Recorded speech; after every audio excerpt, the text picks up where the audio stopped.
BJP ये दावा कर रही है कि 80 में से 80 सीटें जीतेगी, तो यही वो सीटें हैं जहां पर जिसे सपा का गढ़ कहा जाता है या फिर कांग्रेस का गढ़ कहा जाता है। ये बीजेपी के लिए बड़ी चुनौती बनी हुई है इस वक्त।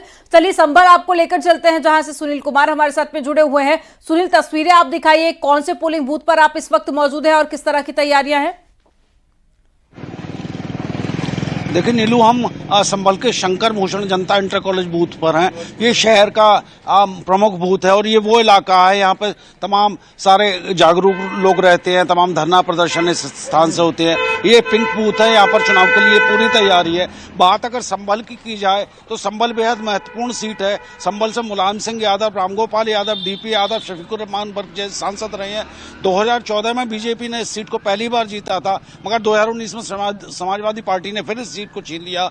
अब इस बार सपा भाजपा के बीच यहाँ पर कड़ी लड़ाई है। वहीं बसपा भी चुनाव को त्रिकोणीय बनाने की कोशिश में लगी है। इस सीट का बेहद महत्वपूर्ण है भाजपा के लिए, इसलिए ज्यादा महत्वपूर्ण है कि ये सीट हारी हुई सीटों में से एक है। यहाँ पर संगठन मंत्री, संगठन के लोग, तमाम मंत्री लगातार डेरा डाले रहे हैं और पूरी तैयारी से चुनाव में जुटे हुए हैं। जी बिल्कुल, शफीकुर रहमान बर्क की मतलब ये सीट है, अब उनके बेटे वहां से खड़े हो रहे हैं। ऐसे में फाइट बीएसपी की तरफ से भी जबरदस्त मिल रही है, क्योंकि अगर मुस्लिम वोटरों की बात की जाए तो इस बार कहा यह जा रहा है कि 2 मुस्लिम कैंडिडेट यहां से खड़े हो रहे हैं।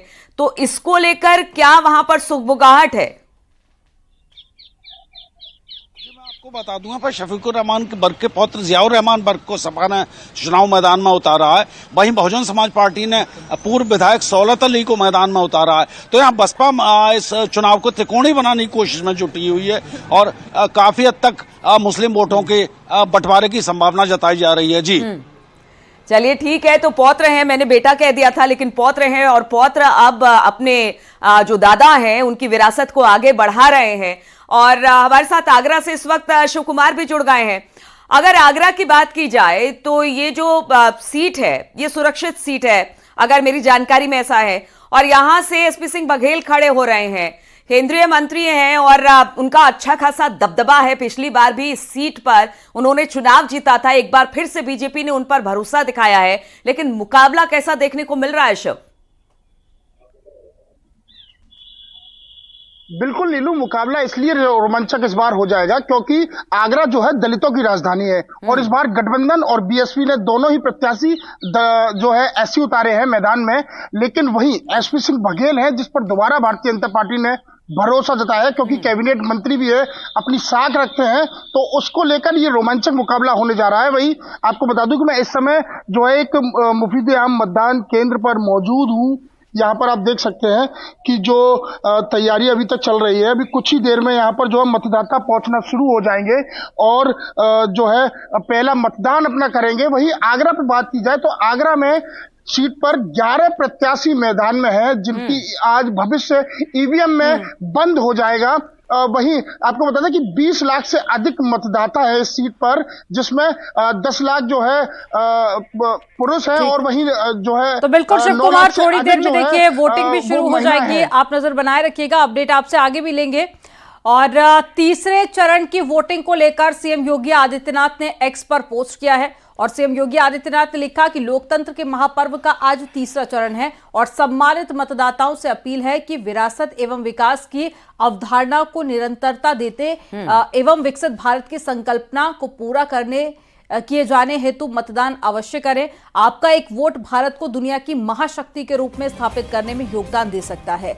याद रखें, पहले मतदान और फिर जलपान। तो हर बार जब भी वोटिंग होती है, सबसे पहले मुख्यमंत्री योगी आदित्यनाथ एक्स पर ट्वीट करके लोगों से वोट करने की अपील भी करते हैं। इससे पहले भी जहां जहां पर उनकी जनसभा होती है, वो जरूर ये कहते हैं कि आप पहले मतदान करें और उसके बाद ही आप जलपान करें।